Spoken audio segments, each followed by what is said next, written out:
Bunker ব্লাস্টারের বিষয়টা আলোচনায় আসছে যে আসলে এগুলোর সামর্থ্য কেমন। তারা 30,000 পাউন্ড যেই B-52 দ্বারা এটাকে বম্বিং করা হবে সেটা যেতে পারবে 60 মিটার। তার আয়রন ডোম একদম সর্বনিম্ন, তারা আছে আপনার অ্যারো অ্যারো হচ্ছে একদম সর্বোচ্চ। আপনি অবাক হয়ে যাবেন এরা কোথা থেকে নিয়ন্ত্রিত হয় জানেন? আমেরিকান কলোরাডো থেকে। মানে ইরাককে যেভাবে একটা অজুহাত খুঁজে WMD আছে মানব বিধ্বংসী এটা বলে তাদের কাছে রিপোর্ট ছিল যে আসলে নাই, তারপরে এটা বলে আক্রমণ করা হলো, সাদ্দামের পতনও হয়ে গেল সেভাবে করে। মানে একই রকম কৌশলে কি এখন ইরানের কাছে যাচ্ছে? কারণ উনি তখন দেখলেন যে তার ইরানের যত তেল উৎপাদন করা হয় তার মাত্র 10% ইরানিরা পায়, বাকি 90% নিয়ে যাচ্ছে যুক্তরাজ্য, মার্কিন যুক্তরাষ্ট্র, ইউরোপিয়ান। মানে যুক্তিহীন জায়গাতেও পশ্চিমারা সব একমত হয়ে যায়, কিন্তু আরব বিশ্ব কখনো একমত হতে পারে না। পৃথিবীর সবখানে এই যে আফগানিস্তানে মারতে মারতে মারতে 20টা বছর, ইরাকে মারতে মারতে ধ্বংস, সিরিয়াকে ধ্বংস, লিবিয়াকে ধ্বংস, তিউনিসিয়াতে ধ্বংস। ইরানও বলছে ইসরায়েলকে বসবাসের অযোগ্য করে তুলবে। কিভাবে বসবাসের অযোগ্য? সেটাও কি আসলে পারমাণবিক কোনো হামলারই কোনো? এটা শুনলে হয়তো আমাদের মুসলিম বিশ্বের যারা হুজুর, যারা আমরা বেশি ধর্মপ্রাণ, তারা কিন্তু তাদের গায়ে এখন সবার লোম কিন্তু খাড়া হয়ে যাবে। ইরানের পরে তাদের টার্গেট হবে সৌদি আরব। এই জিওনিস্ট গ্রুপ আপনার মক্কা শরীফকে দিয়ে দিবে জর্ডানকে। মানে পাকিস্তানকেও তারা বলছে যে তাদের টার্গেটের মধ্যে। আসলে কি মানে মুসলিম বিদ্বেষ একটা এখানে একটা কারণ হয়ে দাঁড়াচ্ছে কিনা? গাজার মানুষের আহাজারি চাপা পড়ে গেছে, সবাই যেভাবে হাততালি দিচ্ছে, সেখানে যেখানে যাচ্ছে ওখানে বলে এদিকে যাও, একবার নিরাপদ অঞ্চল, ওখানে মারে, বলে যে ওদিকে যাও। আবার ওই রিক্সা, ট্যাক্সি, টেম্পো বাধার পিঠে করে করে মানুষগুলো এদিক যাচ্ছে এদিক যাচ্ছে। ওই আরব সভ্যতা একটা শব্দ নেই, যা বলতো ইরান বলতো, এখন ইরানের উপরে চড়া হয়। প্রশ্ন হবে লাগামহীন, জানতে চাই, জানাতে চাই এই সময়ের পালস অফ পলিটিক্স। একের পর এক হামলা পাল্টা হামলা চালাচ্ছে ইরান ইসরায়েল। ইতোমধ্যেই ক্ষতিগ্রস্ত হয়েছে আয়রন ডোম খ্যাত ইসরায়েলের আকাশ প্রতিরক্ষা ব্যবস্থা, ক্ষতিগ্রস্ত ইরানের আকাশ প্রতিরক্ষা ব্যবস্থাও। এর মধ্যে সুপার পাওয়ার যুক্তরাষ্ট্রের প্রেসিডেন্ট ডোনাল্ড ট্রাম্প হুমকি দিচ্ছেন ইরানের পারমাণবিক স্থাপনায় হামলার। চোখ রাঙাচ্ছে যুক্তরাষ্ট্রের কাছে থাকা 30,000 পাউন্ডের বাংকার ব্লাস্টার। ইরানও হুমকি দিচ্ছে ইসরায়েলকে বসবাসের অযোগ্য করে দেবার। যুদ্ধে আক্রমণ এবং আত্মরক্ষার সামর্থ্য কার কেমন, কার কি উদ্দেশ্য, কার মিত্র কে, এই যুদ্ধ কি ধাবিত হচ্ছে তৃতীয় বিশ্বযুদ্ধের দিকে? এসব নিয়ে আলোচনায় স্বপ্নধরা নিবেদিত পালস অফ পলিটিক্সে আমার আজকের অতিথি নিরাপত্তা বিশ্লেষক অবসরপ্রাপ্ত মেজর ইমদাদুল ইসলাম। মেজর অবসরপ্রাপ্ত ইমদাদুল ইসলাম, আপনাকে স্বাগত জানাচ্ছি পালস অফ পলিটিক্সের আজকের আয়োজনে। আপনি একজন নিরাপত্তা বিশ্লেষক, আপনার কাছ থেকে একটু জানবার চেষ্টা করব ইরান ইসরায়েল যুদ্ধ পরিস্থিতির বর্তমান অবস্থা। আসলে অনেক প্রশ্ন তো আছে যে কেন শুরু হলো যুদ্ধ, এটির পরিণতি কোন দিকে যাবে, কে কি চাই এই যুদ্ধ থেকে, সেই সব বিষয়গুলোতে আসবো। কিন্তু বর্তমান যে পরিস্থিতি সেটি নিয়ে আগে কথা বলতে চাই। যে আমরা দেখছি যুক্তরাষ্ট্র মৌখিকভাবে অন্তত জড়িত হয়ে গেছে। ট্রাম্প বলছেন যে ইরানের সাথে যৌথভাবে ইসরায়েলের পারমাণবিক স্থাপনাগুলোতে হামলা চালাবে। ফোর্দোর মতো গুরুত্বপূর্ণ স্থাপনা, পারমাণবিক স্থাপনা আছে।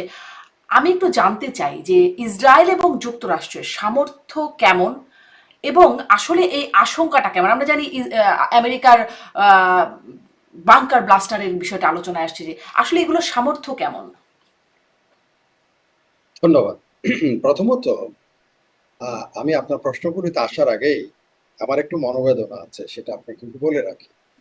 এই একবিংশ শতাব্দীতে মানুষ যখন তার গ্লোবাল ওয়ার্মিং নিয়ে কাজ করবে, মানুষ যখন তার মানুষের যে দুর্ভিক্ষ অবস্থা আছে বা মানুষের খাদ্য নিরাপত্তা নিয়ে কাজ করবে, মানুষের নিরাপত্তা নিয়ে কাজ করবে, মানুষের চিকিৎসা স্বাস্থ্য নিয়ে কাজ করবে, সেখানে এখন মানুষকে মারার জন্য মরিয়া মরণপণ যুদ্ধে লিপ্ত হচ্ছে।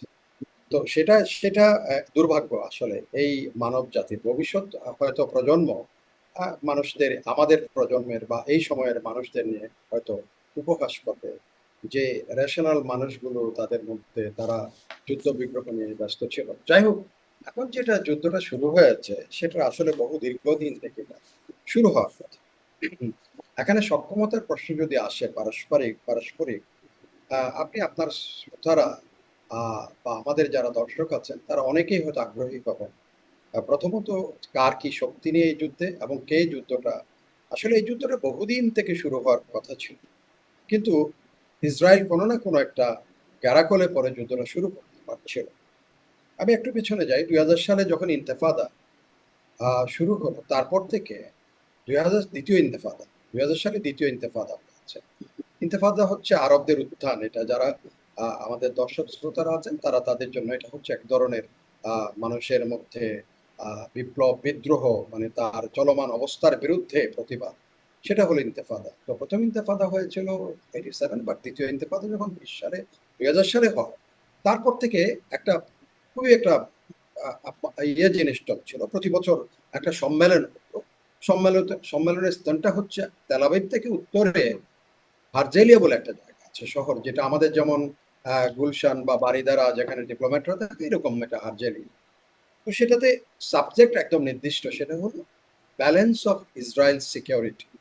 এটা, তো এটা চলমান ছিল। 2007 সালে এসে আমি বলবো যে এটার একটা ঐতিহাসিক পট পরিবর্তন ঘটে, যেটার আজকের ইরান আক্রমণের ভিত্তি বা বীজ সেদিন বপন করা। সেটা হচ্ছে 2007 সালে আর্জেলিয়ার যেই ব্যালেন্স অফ ইসরায়েল সিকিউরিটি যেটা হয়, সেখানে প্রথমবারের মতো আমেরিকান কৌশল প্রণেতারা এবং আমেরিকান স্ট্র্যাটেজিস্ট যারা আছে তারা, American state department, American defence ministry, সবাই সেখানে হাজির হয়েছিল।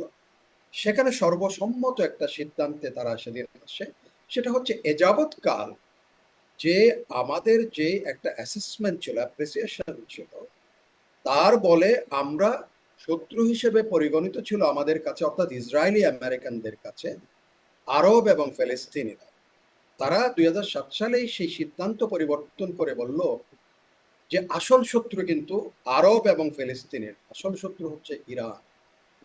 সেদিনেই সিদ্ধান্ত হয় 2007 সালে, এবং সেখানে আরো একটা সিদ্ধান্তে উপনীত হয়। সেটা হচ্ছে ইরান সত্যিকারের শত্রুতে পরিণত হবে যেদিন ইরানের হাতে পারমাণবিক অস্ত্র থাকবে। তাহলে সেই থেকে তারা এই ইরানের উপরে তাদের নজরদারি, ইরান যেন কোনো অবস্থাতেই পারমাণবিক অস্ত্রের মালিক হতে না, অস্ত্র আমি যেন। একটু এখানে একটু প্রশ্ন করি, আপনি একটা ঐতিহাসিক প্রেক্ষাপট বলছেন, তো আমি প্রশ্ন করি যে আপনি বলছেন যে ইসরায়েল বলছে সেদিন মূল শত্রু হবে যখন পারমাণবিক অস্ত্র, পারমাণবিক অস্ত্র তো ইসরায়েলের আছে, পারমাণবিক অস্ত্র তো যুক্তরাষ্ট্রের আছে, তাহলে মানে তাতে সমস্যা হচ্ছে না, ইরানের পারমাণবিক অস্ত্র হয়ে গেলে শত্রু কেন হয়ে যাবে? তাহলে আপনাকে আরো একটু মজার কাহিনী বলি। আপনার ইরাক কেন আক্রমণ করেছে, আক্রান্ত কেন করেছে? হুম।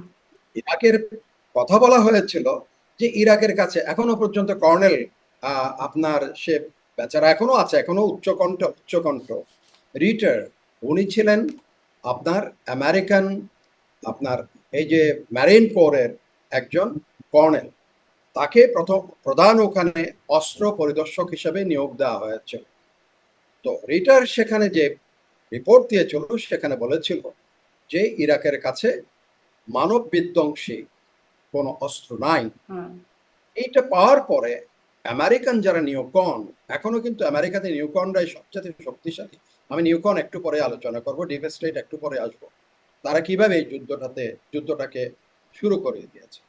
তখন ইরাকের তারা সেই কথা শুনে নাই, অ্যান্ড দে হ্যাভ এনগেজড তৎকালীন আপনার যুক্তরাজ্যের প্রধানমন্ত্রীর মাধ্যমে আরেকটা রিপোর্ট খাড়া করলো। উনি নিশ্চয়তা দিল যে ইরাকের কাছে মানব বিধ্বংসী অস্ত্র আছে। রিটারের কথা ঠিক নয়। পরে দেখা গেল যে ইরাকের কাছে আসলেই কোনো মানব বিধ্বংসী হুম। অস্ত্র, বাট আক্রমণ কেন করা হলো নাই, ওরাও জানে, আমেরিকানরাও জানতো, ইসরায়েলেরও জানতো, হুম। যুক্তরাষ্ট্র জানতো, ইউরোপিয়ান ইউনিয়নের সবাই জানতো না, কিন্তু কেন? তার পেছনে কারণ ছিল। আমি একটা বই শেষ করেছি আজকে, সেটা পশ্চিমাদের এই লেখা। ওখানেও তো বিবেকবান মানুষরা আছে, রেশনাল মানুষরা আছে, হুম। তাদের বিবেক দ্বারা ধ্বংসিত হয়ে তারা এই বই লিখেছে। এটা হচ্ছে Israel and clash of civilization, বইটার নাম ইসরায়েল ক্ল্যাশ, বিখ্যাত। এখানে বলা হচ্ছে ইরাক আক্রমণের মূল উদ্দেশ্য হচ্ছে ইরাককে বিভক্ত করা, বেশ কয়েকটা ভাগে বিভক্ত করার কারণ কি, কেন বিভক্ত করতে হবে? শক্তি ক্ষয়ের জন্য। ইরাকের কোন ধরনের মিলিটারি ইসরায়েল ইরাককে মানে দুর্বল করার জন্য। হুম।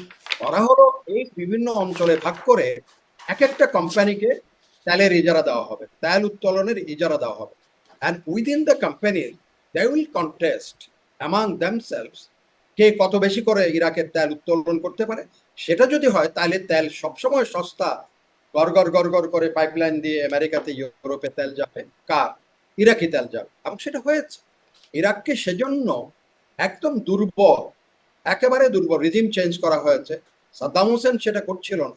এখন আমি আপনাকে আরো একটা জিনিস আছে, 1951 সালে আপনার মোসাদ্দেক ইরানের প্রধানমন্ত্রী হয়েছিল। তার করুণ পরিণতির কথা যদি এখন পরে ইরাকের বর্তমান পরিস্থিতি তার সাথে মিলে যাবে। এটা কিন্তু ইতিহাস নয়, এটা চলমান ঘটনা। আপনি হয়তো আমি ইতিহাসের দিকে যাচ্ছি কিনা এটা মনে করেন, বাট এটা চলমান ঘটনা, বর্তমান ঘটনার সাথে এটা লিঙ্ক আপ। আমাদের শ্রোতারা, দর্শকরা এটা কিন্তু একেবারেই উপভোগ করবেন। 51 সালে যখন মোসাদ্দেক বিপুল ভোটে, উনি সাহিত্যমনা মানুষ ছিলেন, প্রধানমন্ত্রী যখন নির্বাচিত হলেন, উনি তখন দেখলেন যে তার ইরানের যত তেল উৎপাদন করা হয় তার মাত্র 10% ইরানিরা পায়, বাকি 90% নিয়ে যাচ্ছে যুক্তরাজ্য, মার্কিন যুক্তরাষ্ট্র, ইউরোপিয়ান, বিশেষ করে ব্রিটেন নিয়ে যাচ্ছে। তখন এখানে মোসাদ্দেক বলল যে আমার 10% হবে না, আমার ন্যায্য হিস্সা দিতে হবে। কিন্তু ইউরোপিয়ান এবং তারা রাজি হলো। এবং ঠিক 1991 সালে মোসাদ্দেকের বিরুদ্ধে তখন ফার্স্ট M6 সংগঠিত করে, দ্বিতীয়ত সিআইএ সেখানে একটা অ্যাজাক্স নাম দিয়ে তারা একটা অপারেশন শুরু করে। দলে দলে ইরানের রাস্তায় নেমে আসে মোসাদ্দেকের বিরুদ্ধে, মোসাদ্দেকের পতন হয় এবং সেই থেকে তারা সার মাধ্যমে ইরানকে তারা এক্সপ্লয়েট করে যাচ্ছিল। কিন্তু এর ভেতরে আবার গতি পরিবর্তন হয়ে যায়। এই যে যারা বর্তমানে ইসলামিক যারা দল, তারা চলে আসছে ক্ষমতায়। তারপরে এর মধ্যেই যেটা হলো, আপনি যদি আমাকে অন্য প্রশ্ন থাকে, নাহলে আমি আরো আগাতে থাকবো। কিন্তু না যদি না, মানে আমার আসলে তাহলে কি ওই একই রকম ভাবে মানে ইরাককে যেভাবে একটা অজুহাত খুঁজে ডাব্লিউএমডি আছে মানব বিধ্বংসী এটা বলে তাদের কাছে রিপোর্ট ছিল যে আসলে নাই, তারপরে এটা বলে আক্রমণ করা হলো, সাদ্দামের পতনও হয়ে গেল সেভাবে করে, মানে একই রকম কৌশলে কি এখন ইরানের কাছে যাচ্ছে? কারণ আপনি যেটা বলছেন তখন আমি দেখলাম যে গেল মার্চে, মেজর ইমদাদ একটু এটাও বলি, গেল মার্চে তুলসী গ্যাবার্ড ইন্টেলিজেন্স প্রধান যুক্তরাষ্ট্রের, তিনি বলছেন যে ইরান পারমাণবিক অস্ত্র তৈরি করছে না এবং খামেনি সেটি সাসপেন্ড করে রেখেছে, সেটি এখনো চালু করেনি। মানে এই রিপোর্টটাকে ট্রাম্প বলছেন আই ডোন্ট কেয়ার, মানে কি বলেছেন তুলসী গ্যাবার্ড সেটাকে তিনি পাত্তাই দিচ্ছেন না, তিনি রাদার বলছেন যে খুবই ক্লোজ। ট্রাম্প যেটা বলেছেন আমি এটা শুনেছি, ট্রাম্প হ্যাঁ বলছে হ্যাঁ I am not in here, I am not in a mood, তারা বলেছেন। আমি আপনাকে এখন বলি, তাইলে একেবারেই চলমান যেটা তুলসী গ্যাবার্ডের যে কথা বললেন, I am one of the fan of Tulsi Gabbard. সত্যি সত্যি বলতেছে, অনেকদিন থেকে ফলো করি তার বক্তৃতা শুনি, বক্তব্য শুনি। এই তুলসী গ্যাবার্ডে কিন্তু ইউনাইটেড স্টেটসকে বলেছিল যে ইউক্রেনে 24টা বায়োল্যাব কেন করা হয়েছে। She is the women who raised this point to the United States of America senate এবং কংগ্রেসে। সে বলা হচ্ছিল যে আপনার এই যে ইউক্রেন কেন আক্রান্ত হবে না রাশিয়া দ্বারা, সেখানে 22টা বায়োল্যাব করা হয়েছে, যেখানে বায়োকেমিক্যাল ওয়ারফেয়ারের জন্য ল্যাব করে সেখানে আমেরিকা টেস্ট করতেছে সেগুলো। যাই হোক, that is not out. But কথা হচ্ছে এখন তুলসী গ্যাবার্ড বা এই প্রসঙ্গে কিভাবে আমরা আসছি, আপনি যে 2005 সালের অ্যানাদার টার্নিং পয়েন্ট, আজকের যুদ্ধের আরেকটা স্তর, আজকের কিন্তু যুদ্ধ না, সেটা 2005 আবার শুরু হয়েছে। 2005 হঠাৎ করে মোসাদ একটা রিপোর্ট দিল আমেরিকান ইন্টেলিজেন্সকে, আমেরিকান অথরিটিকে, যে ইরানিরা পারমাণবিক স্থাপনা নির্মাণ করছে। কোথায়? বর্তমানের যেগুলো, এই যে ফ্রডো এবং আরেকটা হচ্ছে আপনার যেটা এখন সবচেয়ে বিখ্যাত, যেটা বমিং চলতেছে। যাই হোক, তো এখন যখন এই রিপোর্ট পাওয়ার পরে ইরানকে ধরা হলো, ইরান বললো যে না, আমরা তৈরি করছি, বাট ইন্টারন্যাশনাল অ্যাটমিক এনার্জি এজেন্সির শর্ত অনুযায়ী সেখানে যদি কোনো ধরনের কার্যক্রম পরিচালনা হয় তখনই রিপোর্ট করতে হবে, আমরা তো কোনো কার্যক্রম পরিচালনা করছি। বাট যেটাই হোক, তারপরও এটা ইউএন সিকিউরিটি কাউন্সিলের মাধ্যমে ইরানের উপর প্রথম তারা স্যাংশন আরোপ করে পশ্চিমা বিশ্ব। দেখেন, তারপরে আসলো CGPOA, যেটা হলো আপনার আপনাকে যেই চুক্তির বলে ইরানকে তারা ফেসে ধরলো প্রথম, কারণ কম্প্রিহেনসিভ আপনার ইয়ের action plan, comprehensive plan of action, তখন সেটাতে বলা হলো যে যে শর্তগুলো দেওয়া হলো, ইরান সবগুলো শর্ত মেনে নিয়েছে। এবং সেই শর্তের মধ্যে কি ছিল, তারা আগামী 2031 পর্যন্ত তাদের স্থাপনাতে আপনার কোনো ধরনের পারমাণবিক সেখানে করবেন, তারা এটাকে সেন্ট্রিফিউজ গুলো ব্যবহার করে সেখানে পারমাণবিক জ্বালানি সমৃদ্ধকরণ করবেন, 1 নাম্বার। 2 নাম্বার হচ্ছে তারা এই যে প্রোডাক্ট ওখানে এটাকে রিস্ট্রাকচারিং করে সেখানে কোনো ধরনের প্লুটোনিয়াম, যেটা পারমাণবিক বোমা তৈরি করে, সেটা তৈরি করবেন। এবং আরেকটা কন্ডিশন সেখানে ছিল, সেই কন্ডিশনটা হচ্ছে ইরান কোনো ধরনের আর পারমাণবিক স্থাপনা নির্মাণ করবে না 2031 পর্যন্ত। ইরান, এবং শেষ ইয়েটা ছিল ইরানের $100 বিলিয়ন তারা ফ্রিজ করে রেখেছে। $100 বিলিয়ন, সেটা তারা ফেরত পাবে, ব্যবহার করতে পারবে। ইরান তার তেল বহির্বিশ্বে বিক্রি করতে হবে, এবং ফাইন্যান্সিয়াল যে সিস্টেম আছে তার মাধ্যমে ইরান তাদের অন্যান্য লেনদেনগুলো করতে পারে। এবং সেটা সব এগ্রিড হয়ে গেল, এবং এটা ইউএন সিকিউরিটি কাউন্সিল কিন্তু রেটিফাই করেছে, but Israel was not in A position to accept it. তখন নিউকনরা কিন্তু প্রচন্ডভাবে শুরু করেছে এটাতে কিভাবে তাকে উইথড্র করানো যায়, ইরানকে কিভাবে আবার টার্গেট। ইরাকের পরে তাদের, আপনি যদি প্রফেসর যদি বইটা পড়েন, the clash of civilization and reforming the new world order, সেখানে হার্ভার্ডের, তো এখন সেখানে তারা বলা হচ্ছে Iran was their target after the Iraq. এখন সেটাকে যেভাবে হোক নিউকনরা তারা টার্গেটে রাখবেই। তখন বারাক ওবামা 18 মে 2016 সালে আপনার এই সিজিপিও অ্যাডপশন ডে উদযাপন করেছে, এবং সেটা সবকিছু হয়েছে। যেই মুহূর্তে ট্রাম্প সাহেব ক্ষমতায় আসলেন, উনি 5টা দেশ সিকিউরিটি কাউন্সিলের বাকি যারা ছিল প্লাস, এটাকে বলা হয় +1, অর্থাৎ জার্মানি, সবাই এগ্রিড, রেটিফাই করেছে। আপনি ট্রাম্প বলে যে আমি এটা মানি না, সে ট্রাম্প এটা থেকে উইথড্র হয়ে চলে গেল। সেই থেকে এই কি করে ইরানি স্থাপনার উপর আক্রমণ পরিচালনা করবে, এটা তো গেল। এই ট্রাম্প এবার ক্ষমতায় এসে, এবং তাকে আজকে রিটারে বলছেন যে এটা এপিক একটা বিট্রায়াল হিসেবে আমেরিকার ইতিহাসে লেখা থাকবে, এপিক বিট্রায়াল টু ইরান। কারণ ইরানের সাথে সে নিজেই নেগোসিয়েশনটা শুরু করেছে। তাহলে অন্যান্য দেশও এখন আমেরিকার উপর আসলে আস্থা রাখবে কি করে এরকম বিট্রায়ালের ইতিহাসে যদি থাকে? আপনার কাছে একটু ওই প্রশ্নটাই আবার একটু ফিরি। ইউরোপিয়ানরা রাখছে, আপনার ওখানে তো ইভেন কি ফ্রান্সের মতো এরকম একটা সৃষ্টিশীল কালচারের একটা দেশ, হয়তো যদিও বারবার ডিফিট হয়েছে, বারবার মার খাইছে, জাপানিজদের হাতে, জার্মানদের হাতে ডিফিটেড হয়েছে, ব্রিটিশদের হাতে মার খেয়েছে, বাট শিল্প সাহিত্য হিসেবে একটা সেই দেশের president, he became sycophant to the Trump. আপনার G7 সে কত বড় মিথ্যা কথা বললো দেখেন। ট্রাম্প আসতেছে টু অ্যাটাক ইরান, সে বলছে সেই ট্রাম্প যাচ্ছে সেখানে চুক্তি একটা নেগোশিয়েট করার। এটা তো আমার একটা মানে একটা মৌলিক প্রশ্ন আছে, সবসময় করি যে এরকম এরকম মানে যুক্তিহীন জায়গাতেও পশ্চিমারা সব একমত হয়ে যায়, কিন্তু আরব বিশ্ব কখনো একমত হতে পারে না। হয়তো একটা লিপ সার্ভিস বা নিন্দা জানায়, কিন্তু তারপরে আর কিছুই করতে পারে না তারা। এরকম কেন কিন্তু এটা আমি একটু পরে আসি এই প্রশ্নটাতে। আমি একটু এই প্রশ্নটাতে যেতেই চাই। আপনি বলছিলেন যে কিভাবে আসলে এই পারমাণবিক স্থাপনাগুলোতে হামলা করা যায়, সেই একটা অজুহাত খোঁজার চেষ্টা এতদিন ধরে চলছিল, এবং সেটা এখন একটা জায়গায় গিয়ে পৌঁছে, যেটাকে আপনি বিট্রায়াল বলছেন। এই পারমাণবিক স্থাপনায় হামলা করবার মতো, এই ফার্দোর মতো স্থাপনাগুলোতে হামলা করবার মতো সক্ষমতা বা ধ্বংস করবার মতো সক্ষমতা আসলে আছে কি ইসরায়েল, যুক্তরাষ্ট্র? ইসরায়েলের একেবারেই নাই। সেটা আমি আপনাকে বলি, নাতানজ এবং প্রাডো হচ্ছে সবচেয়ে বেশি, এবং সেটা বলা হচ্ছে তারা একটা প্রাডো যে অঞ্চলে যেখানে করা হয়েছে সেটা পাহাড়ের অনেক গভীরে, প্রায় 100 মিটার গভীরে। এবং ইসরায়েল এবং আমেরিকার যে শক্তি আছে, ইসরায়েলের শক্তি তারা যেতে পারবে 30 ফিট, ম্যাক্সিমাম 30 মিটার পর্যন্ত। আর আমেরিকার যেটা আছে, যেটা 30,000 পাউন্ড, যেটাকে বলা হচ্ছে তারা 30,000 পাউন্ড যেই B-52 দ্বারা এটাকে বম্বিং করা হবে, সেটা যেতে পারবে 60 মিটার। এখন সেটাও আবার যারা এই বিশেষজ্ঞ আছে, অর্ডিন্যান্স আছে, বোমা বিশেষজ্ঞ যারা আছে, তারা বলছে আপনি একটা বম মারবে, যেহেতু ইরানের এখন এয়ার ডিফেন্স সেরকম শক্তিশালী এখন নাই, এটাকে স্বীকার করতে। তো প্রথম একটা বম যখন মারবে সেটা চলে যাবে আপনার 50 মিটার ধরেন, ওই একই সেম পিয়ার্স যেখানে হবে ওটা আরেকটা বমের মধ্যে ফেলতে হবে।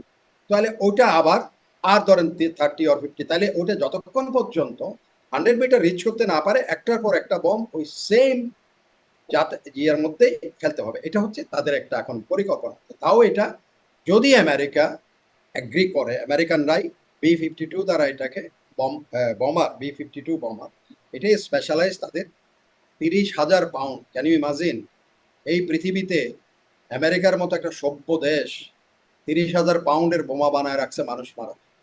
চিন্তা করো, হুম। এটা নিশ্চয়ই কারো না কারো উপর মারার জন্য তারা তৈরি করে রেখেছে। আজকে বা ইরানের কথা আসছে, তো সেখানে এখন সেটা যদি না হয় তারা আরেকটা জিনিস চিন্তা করছে, সেটা হচ্ছে তাদের কমান্ডো আক্রমণ। ওর উপরে কমান্ডো মানে ধরেন এয়ার ড্রপ করা, আমরা এয়ারবর্ন ফোর্স অনেক সময় আছে এটা অপারেট করে, যেমন নরমান্ডিতে ল্যান্ডিং করেছিল এয়ারবর্ন তারা সেকেন্ড ওয়ার্ল্ড ওয়ার সময় অনেক। এখানে হয়তো সেটা তাদের অনেক রিস্ক বেশি, সেখানে ইরানি রিপাবলিকান গার্ড আছে, অন্যান্য যারা আছে, সেখানে ক্যাজুয়ালিটি হবে প্রচন্ড। এটা সাহস করছেন, কারণ ইরানের সৈন্য সংখ্যা কিন্তু ইসরায়েল থেকে অনেক বেশি সৈন্য সংখ্যা। হ্যাঁ, এবং ইরানিরা কিন্তু জাত ফাইটার, কিন্তু সহজে সারা পৃথিবীতে ইরানি পারস্য সাম্রাজ্য থেকে, এখন জানি না, এখনো দে আর ওয়েল ট্রেন তারা, কিন্তু তাদের এয়ার ডিফেন্স যেটা আছে সেটা খুব বেশি কার্যকরী হচ্ছে নাই। তো সেক্ষেত্রে আপনি যেটা বলছেন, এই যে 30,000 পাউন্ড যদি চারটা ধরেন একই জায়গায় ফেলতে হবে, একই সেম, এটা পারায় সম্ভব। এটা তারা এমন প্রেসিডেন্ট ইন্টারফারেন্সের কিন্তু মাধ্যমে এরকম যদি ফেলে, মানে তাতে কি আসলে, যেহেতু একটা পারমাণবিক স্থাপনা এটা, সেখান থেকে পারমাণবিক বিচ্ছুরণ বা মানে তার কোনো ক্ষয়ক্ষতির বিকিরণ সংখ্যা নাই? বিকিরণ না, বিকিরণ হবে, হুম। বিকিরণের সম্ভাবনা আছে। America, do you think that America is bothered? Nagasaki হিরোশিমাতে প্রথম কি করলো? পৃথিবী কি এখনো সে প্রথম জাতি যারা এই কাণ্ড করেছে? সেখানে আমার তো এখনো মনে হয় ভাই বোন দুজন খেলার মাঠে গেছে, বোনের চোখ বোনের ভাইয়ের খেলা দেখতেছে, হঠাৎ করে বোন দেখেছে তার ভাইকে দেখতেছে, সি বিকেম ব্ল্যাক, ভাইকে চিল্লার করতে, ভাই বলতেছে আমি তোমারে দেখতেছি না। দুজনে ডাক্তারের কাছে নিয়ে গেছে, ডাক্তার বলছে যে ওয়ার ইজ মাই সিস্টার, ছেলেটা বলতেছে। তখন ডাক্তার বলতেছে হোয়াট ইজ গোয়িং অন, এক ডাক্তার আর একটা অপারেশন থিয়েটারে বলতেছে, simply stupidity of the human. তো এই যে আমেরিকা সেই স্টুপিডিটি করেছে, আপনার নাগাসাকি হিরোশিমা থেকে হুম। তারা একবারও কোনো মানুষের দয়া মায়া মমতা মানুষের প্রতি কোনো কিছু দেখিয়েছে?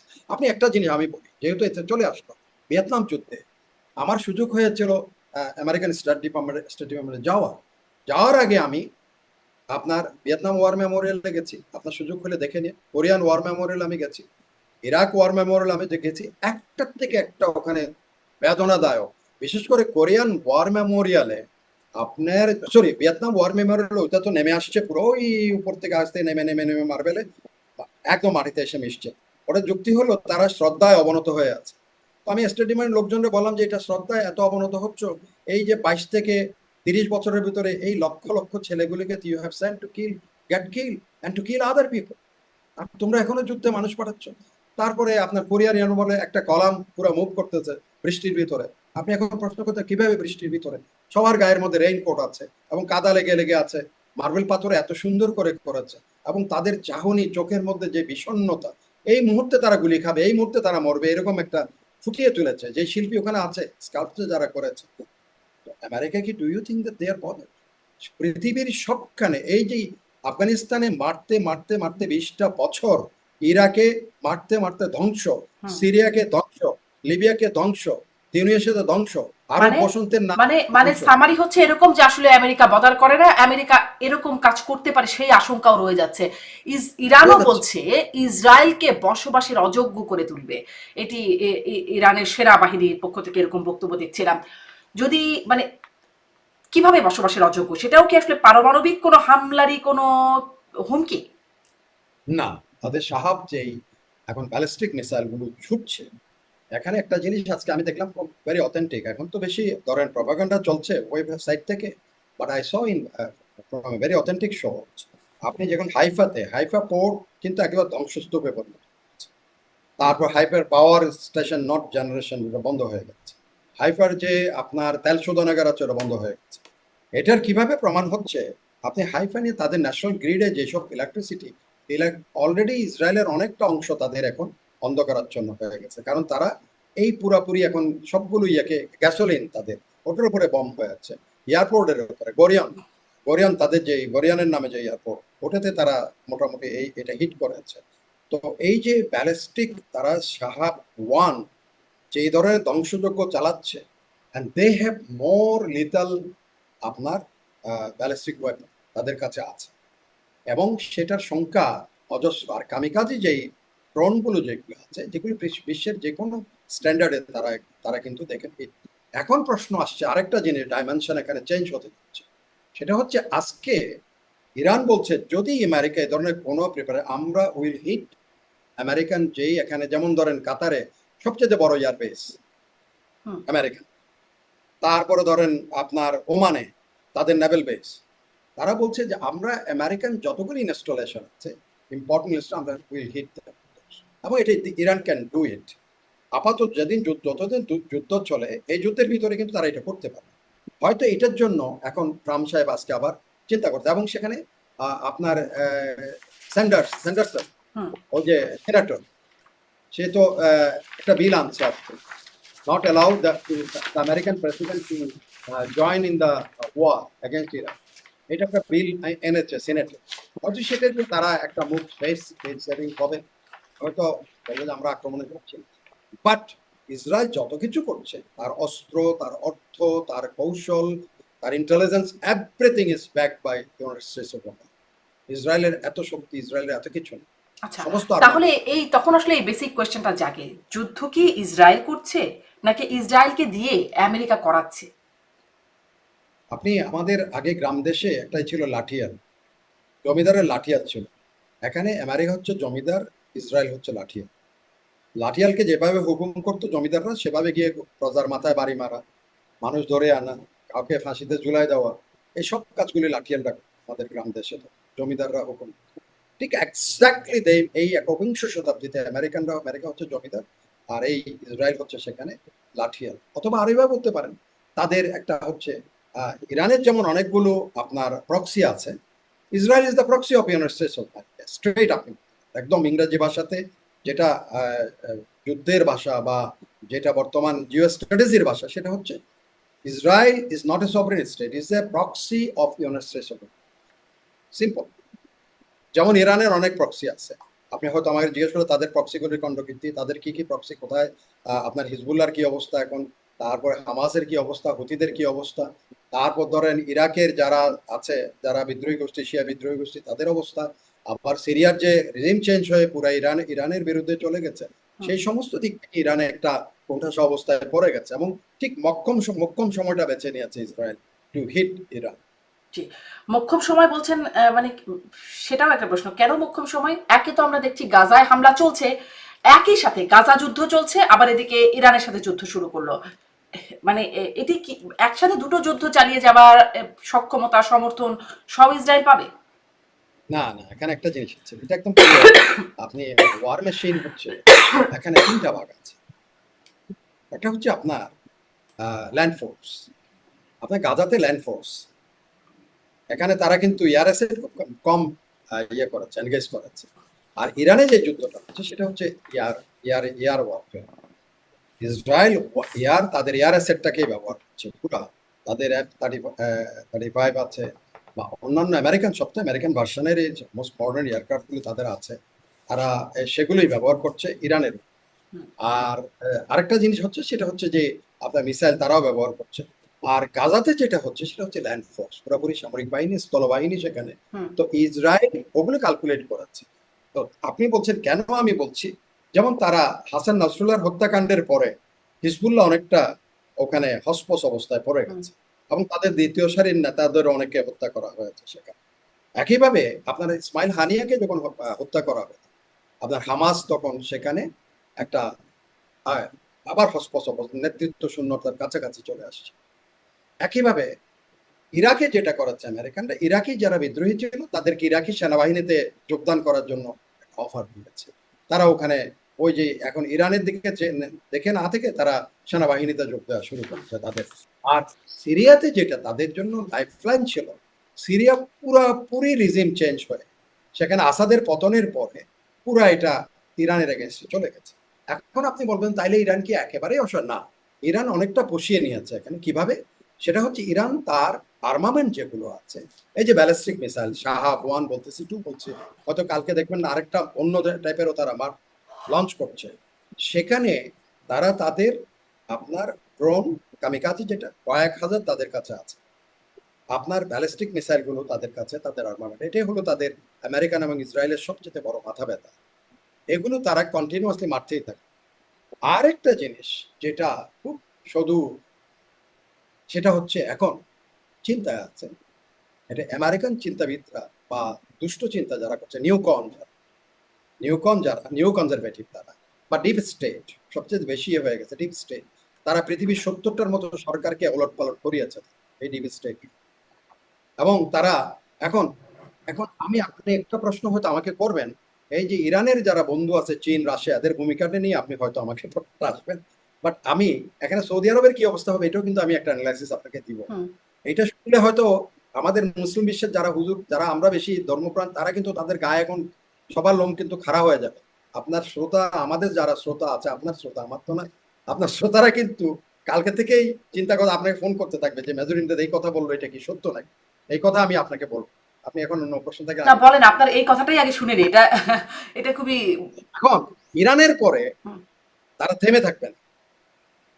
ইরানের যে তেল, পৃথিবীর প্রবণ, ইরান হচ্ছে 3 নম্বর এখন তেল সমৃদ্ধ দেশ পৃথিবীতে, মনে রাখবেন 3 নম্বর তেল সমৃদ্ধ দেশ। তাইলে ইরানকে যদি কবজা করা যায়, তাইলে তেলের এই পুরা মালিকানা, যেমন ইরাকের তেল এখন মালিকানায় চলে গেছে, হুম, লিবিয়ার তেল এখন যাচ্ছাদাই করে খাচ্ছে, আপনার সিরিয়ার তেল এখন কিছু তুরস্কের দিকে যাবে আর কিছু এদিকে চলে যাবে।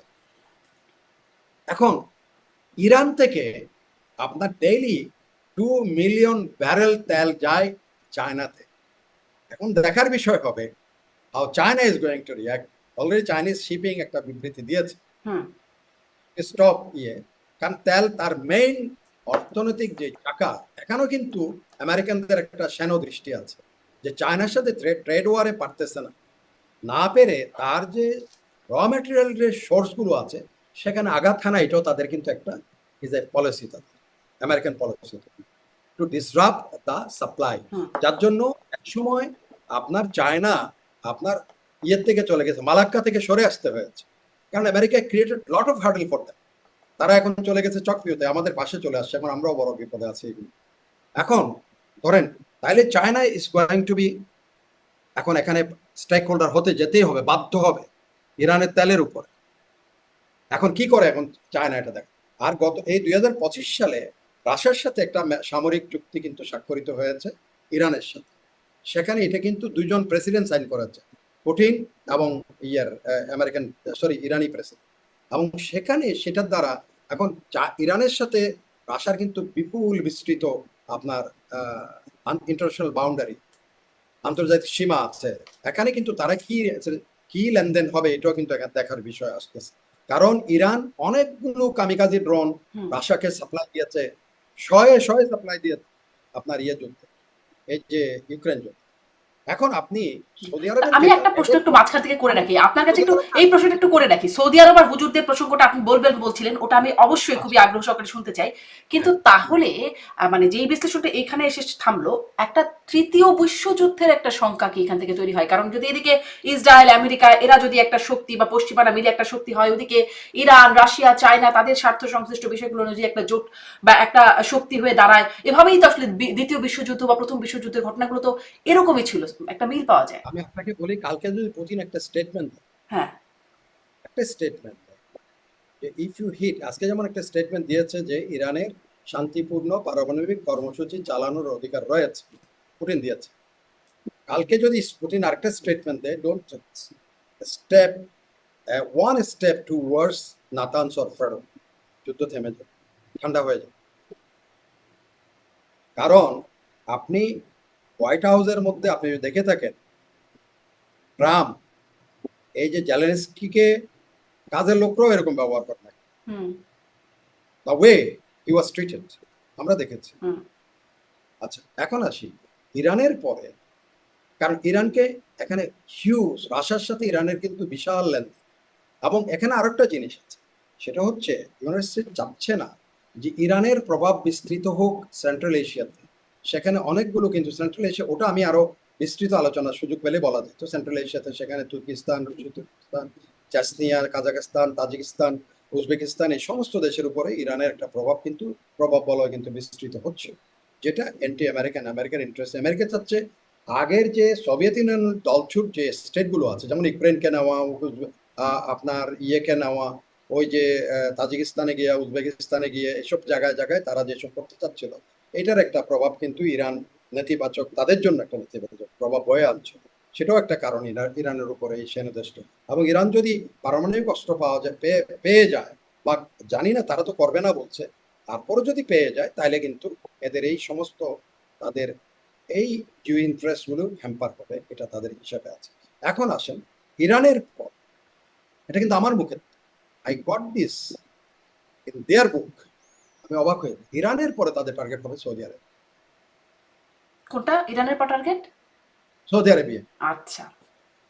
প্রথম টার্গেট ছিল এই যে ক্ল্যাশ অফ সিভিলাইজেশন, প্রফেসর হান্টিংটনের যে বই আছে, সেখানে 5টা দেশ থেকে তো স্পষ্ট করে উল্লেখই করেছে। And he was one of the emeritus, professor emeritus হার্ভার্ডের, হান্টিংটনের যে clash of civilization, remaking the new world order. আর যে বইটার কথা আমি এখনই বলতেছি, সেটা হচ্ছে Israel and the clash of civilization and remaking middle east. এখন সেখানে বলা হচ্ছে ইরানকে, যখন ইরানের তেলের, এখন তার সবচেয়ে 1 নম্বর তেলের ইয়ে হলো কে, খনি হলো সৌদি আরবিয়া। সৌদি আরবিয়া, যেটা আমি বলতেছি, যেটা আমার লোম খারাপ হবে, সেই কথাটাই এখন বলছি। সেটা হচ্ছে এরা, এই জিওনিস্ট গ্রুপ, আপনার মক্কা শরীফকে দিয়ে দিবে জর্ডানকে, ওই বিভক্তির। কেন কেন জর্ডানকে দিয়ে দিবে? বিফোর অটোমানদের সময়ে হাসমেতিয়াত বলে, হাসমি, কারণ নবী ইসলামের বংশ বলে, যে এখন যারা বাদশা আছে জর্ডানে, এই হাসেমিয়া বংশ অটোমানদের আগে এই মক্কা শরীফ, মদিনা শরীফ, এগুলি তাদের দখল ছিল।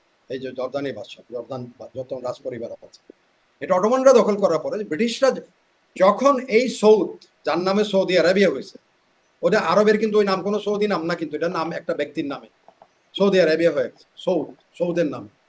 আমাদের যেমন বাংলা একটা বদ্বীপ অঞ্চল, ওইরকম না, কিছু সৌদের নামে সৌদি আরবিয়া, আরবের মরুভূমি। সেখানে এই সৌদ যেহেতু ব্রিটিশদের সাথে গোলামি করেছে, ব্রিটিশদের পক্ষ হয়ে অটোমানদের বিরুদ্ধে যুদ্ধ করেছে, পুরস্কার হিসেবে তারা এই মক্কা শরীফ, মদিনা শরীফ দিয়ে, এই অংশ এটা দিয়ে বড় করে সৌদি আরবে দিয়ে তাকে এটা পুরস্কার দেওয়া। এখন তারা বলছে রিডিজাইন করতে গিয়ে ওই জর্ডানকে, এগুলো আবার তাদের যে অংশ ছিল, তারা আগে অটোমানদের আগে তাদের কাছে ছিল, এবং তাদের কাছে ফেরত দিয়ে দিবে, সৌদি আরবকে টুকরো টুকরো করে দিবে, বড় 4-5-7 ভাগে বিভক্ত করে দিবে। তাইলে এখানে এই যে $600 বিলিয়ন অস্ত্র চুক্তি করলো, এবার $1.5 ট্রিলিয়ন আমেরিকাতে ইনভেস্ট করবে, তারপরে আরব আমিরাত, ইউএই $1.5 ট্রিলিয়ন দিবে, কাতার 213টা আপনার বোয়িং কেনা, সব কিন্তু ওলট পালট হয়, সব ওলট পালট। তাদের ডিজাইন এখন পরিষ্কার করে লেগেছে, রিমেকিং, রিশেপিং মিডল ইস্ট। এখন সেখানে Saudi Arab after Iran, because তারা বলছে সুন্নিরা এখান থেকে আবার মিলিটেন্সি ডেভেলপ করতে পারে এগেইনস্ট দা জায়নিজম, ইহুদিদের বিরুদ্ধে। আপনি বলছেন এরপরের টার্গেট হচ্ছে সৌদি আরব। আমরা দেখছিলাম নেতানিয়াহুর একটা পুরনো সাক্ষাৎকার, এখন আবার চলছে। নেতানিয়াহুর পুরনো সাক্ষাৎকার, যেখানে তিনি বলছেন ইরান এবং পাকিস্তান, এখানেও তিনি ইসলামী মিলিটাইজেশনের কথা বলছেন, যে এই কারণে পরবর্তী টার্গেট হবে ইরান এবং পাকিস্তান। মানে পাকিস্তানকেও তারা বলছে যে তাদের টার্গেটের মধ্যে আসলে কি, মানে মুসলিম বিদ্বেষ একটা এখানে একটা কারণ হয়ে দাঁড়াচ্ছে কিনা, আছে কিনা পেছনে কোনো কারণ? এটা আমি আপনাকে আরো একটু পিছনে যাই, তাহলে সোভিয়েত ইউনিয়নের পতনের পরে আপনার যখন আমেরিকান সিনেটে হিয়ারিং, সিআইএর ডাইরেক্টরকে নিয়োগ দেওয়া, তো সেখানে যখন হিয়ারিং হয়, হিয়ারিং এ একজন সিনেটর উড বি ডাইরেক্টরকে প্রশ্ন করলেন, after the demise of Soviet Union, to you who is going to be the next enemy to United States of America? He has not spare একটা মিনিটও নষ্ট করে, সে বলে ইসলামিক মিলিটেন্সি। এবং সেটার একটা উদাহরণ দিয়েছে, আমি ওই উদাহরণটা এখানে দিচ্ছি না। তো এখন ইসলামিক মিলিটেন্সিকে তারা, এই যে প্রফেসর হান্টিংটনের কথাটা বলতেছে বইতে, সেখানে তো বলা হচ্ছে clash of civilization, remaking of the new world order, সেখানে পরিষ্কার করে বলা হচ্ছে দ্য ক্ল্যাশ উইল বি, এই এই বিশ্ব আগে যেমন হয়েছে এক সময়ে আপনার এই যে আপনার যুদ্ধ দখল করত, সাম্রাজ্য বিস্তার, তারপর আসলো পুঁজি, পুঁজি দিয়ে পুঁজিবাদ, যার যত পুঁজি আছে তার বেশি। সে বলছে এখন ক্ল্যাশটা যেটা হবে, নেক্সট ক্ল্যাশ হবে সেটা হচ্ছে সিভিলাইজেশন, ক্ল্যাশ অফ সিভিলাইজেশন মানুষের, এবং সেটা হবে the Islamic civilization versus western civilization. এবং সেখানে এখনই যদি এদেরকে এইভাবে এইভাবে করা না হলে, the way Islamic civilization is coming, এই যে ইসলাম ফোবিয়া, তারা বলা হচ্ছে in the hands of the Islamic civilization the western civilization will be defeated. আপনি এখানে আমরা অসহায় হয়ে যাচ্ছি। এটা যারা করছে, যেমন আপনি ধরেন ইসরায়েলের এখন জনসংখ্যা হচ্ছে, আপনি ধরেন আপনার 1 কোটির কাছাকাছি, আর সেখানে আপনার অলমোস্ট 400 কোটি যদি ইসলামিক ইয়েতে থাকে, 400 কোটি মুসলমানের বিরুদ্ধে সে একা লড়াই করার জন্য দাঁড়িয়ে গেছে।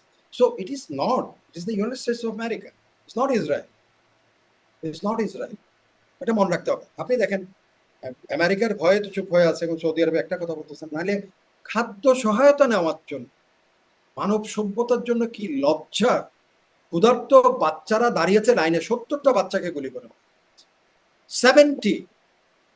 আমি টেলিভিশন বন্ধ করে রাখি, আমার ইচ্ছা করে না যে টেলিভিশন দেখি, আমার তো বাচ্চা আছে, অত লাইন ধরেছে খাদ্যের জন্য, হাহাকার, একটা বাচ্চার মাথার উপরে পড়তেছে, এর উপর ও পড়তেছে, সেখানে they open up fire and kill 70, 200, over 200 injured. কিসের জন্য? মারামারি করতে যায়নি, তার খাদ্য, এই দুর্ভিক্ষ কে সৃষ্টি করেছে দেহে, অথচ তার খুলতেছে না। আপনার সেখানে এই যে করিডোর, যে করিডোরে খাদ্য ঢুকবে, ইজিপ্ট এটা ব্লক করে রাখছে, বিকজ ইসরায়েল সেড দ্যাট এটা বন্ধ করে রাখবে, বন্ধ। এবং কিসের ভয়? আমেরিকার ভয়। সৌদি আরব কথা বলতেছে না কেন? আমেরিকার ভয়। তার মানে পেছনে একটা উদ্দেশ্য মোটা দাগে, সেটা হচ্ছে ইসলাম বিদ্বেষ, কিন্তু মুসলিম দেশগুলো বা ইসলামিক দেশগুলো ওআইসির মতো প্রতিষ্ঠান তারা একদম নিষ্ক্রিয়। এখনো আসছে এই রিজিম চেঞ্জ। আমি ডনের এডিটরের একটা পড়তেছিলাম, আপনি এত সুন্দর করে কথাটা একদম, এটা হৃদয় বিদার। আপনি বলছেন যে তারা রিজিম চেঞ্জ করার জন্য চাচ্ছে, এমন একটা সরকার ইরানে আসুক যেটা তেল আবিবের সাথে বন্ধুত্ব করতে পারলেই খুশিতে ডকডক করবে, এমন একটা সরকার তারা চাচ্ছে যেটা তেল আবিবের সাহায্য করতে পারে, এমন একটা সরকার ইরানে আসুক যেটা আপনার এই যে গাজাতে মানুষ মারছে, একটা বিবৃতি দিয়ে চুপ করে বসে থাকলেই খুশি হয়ে যাবে, একটা বিবৃতি দিবে। এই বিবৃতি দেওয়ার মধ্যেই ইরানে একটা সরকার চাচ্ছে, মানে বাকিরা যেরকম বিবৃতি দিয়ে চুপ করে থাকছে, বিবৃতি দিচ্ছে। এক্স্যাক্টলি। আমি সেদিন একটা আর্টিকেল লিখেছি সম্পাদকীয়, যে আপনার সৌদি আরবের রিয়াদের আপনার গালফ কোঅপারেশন কাউন্সিলের নেতাদের করতালিতে আপনার গাজার আহাজারি চাপা পড়ে গেছে, গাজার মানুষের আহাজারি চাপা পড়ে গেছে, সবাই যেভাবে হাততালি দিচ্ছে। সেখানে একবারও বলা হয় নাই যে গাজার এই মানুষগুলি, লক্ষ লক্ষ মানুষ আজকে অখাদ্য খেয়ে আছে, না খাই আছে, বাড়ি নাই, তাদের ঘর নাই, লেখা নাই, পড়া নাই, যেখানে যাচ্ছে ওখানে মারতেছে, যেখানে যাচ্ছে ওখানে বলে এদিকে যাও, একবার নিরাপদ অঞ্চল, ওখানে মারে, বলে যে ওদিকে যাও, আবার ওই রিক্সা, ট্যাক্সি, টেম্পো, গাদার পিঠে করে করে মানুষগুলো এদিক যাচ্ছে। ওই আরব সভ্যতা কোথায়? একটা শব্দ নাই। যা বলতো ইরান বলতো, এখন ইরানের উপরে চড়াও হয়ে গেছে। এখন আসি, আসলে শেষের দিকে আসি, একটু সামারি করে নিয়ে আসি। তাহলে এই যুদ্ধের পরিণতি কি, কোন দিকে যাচ্ছে, ভবিষ্যৎ কি, কার কি পরিণতি হবে সেটা একটু জানতে চাই। তবে তার আগে একটু এটি বুঝি, আপনি বলছিলেন যে ইরানের আকাশ প্রতিরক্ষা ব্যবস্থা, এয়ার ডিফেন্সকে আপনি বলছিলেন এটা একটা মানে এই যুদ্ধের ক্যাটাগরিটাই হচ্ছে আকাশ মাধ্যমে যুদ্ধ হচ্ছে, সেখানে এয়ার ডিফেন্স ব্যবস্থা সম্পর্কে একটু জানতে চাই। ইরানেরটা ক্ষতিগ্রস্ত করেছে, ইরানও তো দাবি করছে আয়রন ডোম ক্ষতিগ্রস্ত করেছে, তারা প্রতিরক্ষা, ইসরায়েলের প্রতিরক্ষা দপ্তরে হামলা করেছে। কার আকাশ প্রতিরক্ষা ব্যবস্থার অবস্থা কেমন, কতটুকু কে ক্ষতিগ্রস্ত করলো? এক্স্যাক্টলি।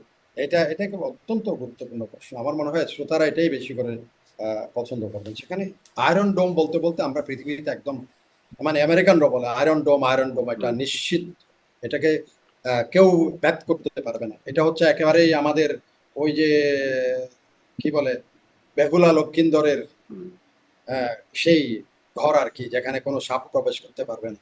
কিন্তু ইরানিরা সেখানে সাপ ঢুকিয়ে দিয়েছে, ওই যে সেই লক্ষিন্দরের নিশ্ছিদ্র দুর্গের ভিতরে। কিভাবে? সেখানে 3টা স্তরে তাদের নিরাপত্তা ব্যবস্থা আছে। এটা হচ্ছে, একটা হচ্ছে আপনার আয়রন ডোম, একদম সর্বনিম্ন, তারা আছে আপনার অ্যারো। অ্যারো হচ্ছে একদম সর্বোচ্চ করে, অ্যারোর মধ্যখানে আরেকটা আছে, এটা ভদ্রলোকের নাম। এদের কিন্তু আবার আপনি অবাক হয়ে যাবেন, এরা কোথা থেকে নিয়ন্ত্রিত হয় জানেন? আমেরিকান কলোরাডো থেকে। কলোরাডো এদের এই মনিটরিং এর হেডকোয়ার্টার আছে কলোরাডোতে, আয়রন ডোম ওখান থেকে। এটা নিশ্চিত এই জন্য ছিল, কারণ আপনি যখন এই যে ব্যালিস্টিক মিসাইল বা ড্রোনগুলি যখন যায়, এটা ওর বিভিন্ন ডাইমেনশনে সেগুলোকে এনগেজ করে।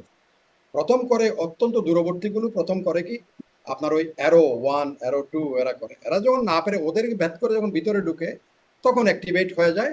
এটা হচ্ছে স্টিং, একজনের নাম আছে, নাম আমি স্টিং এ ধরেন বললেন, ওইটা অ্যাক্টিভেট হয়। ওটা থেকে যখন চলে তখন আয়রন ডোম এখন হয়ে যায়।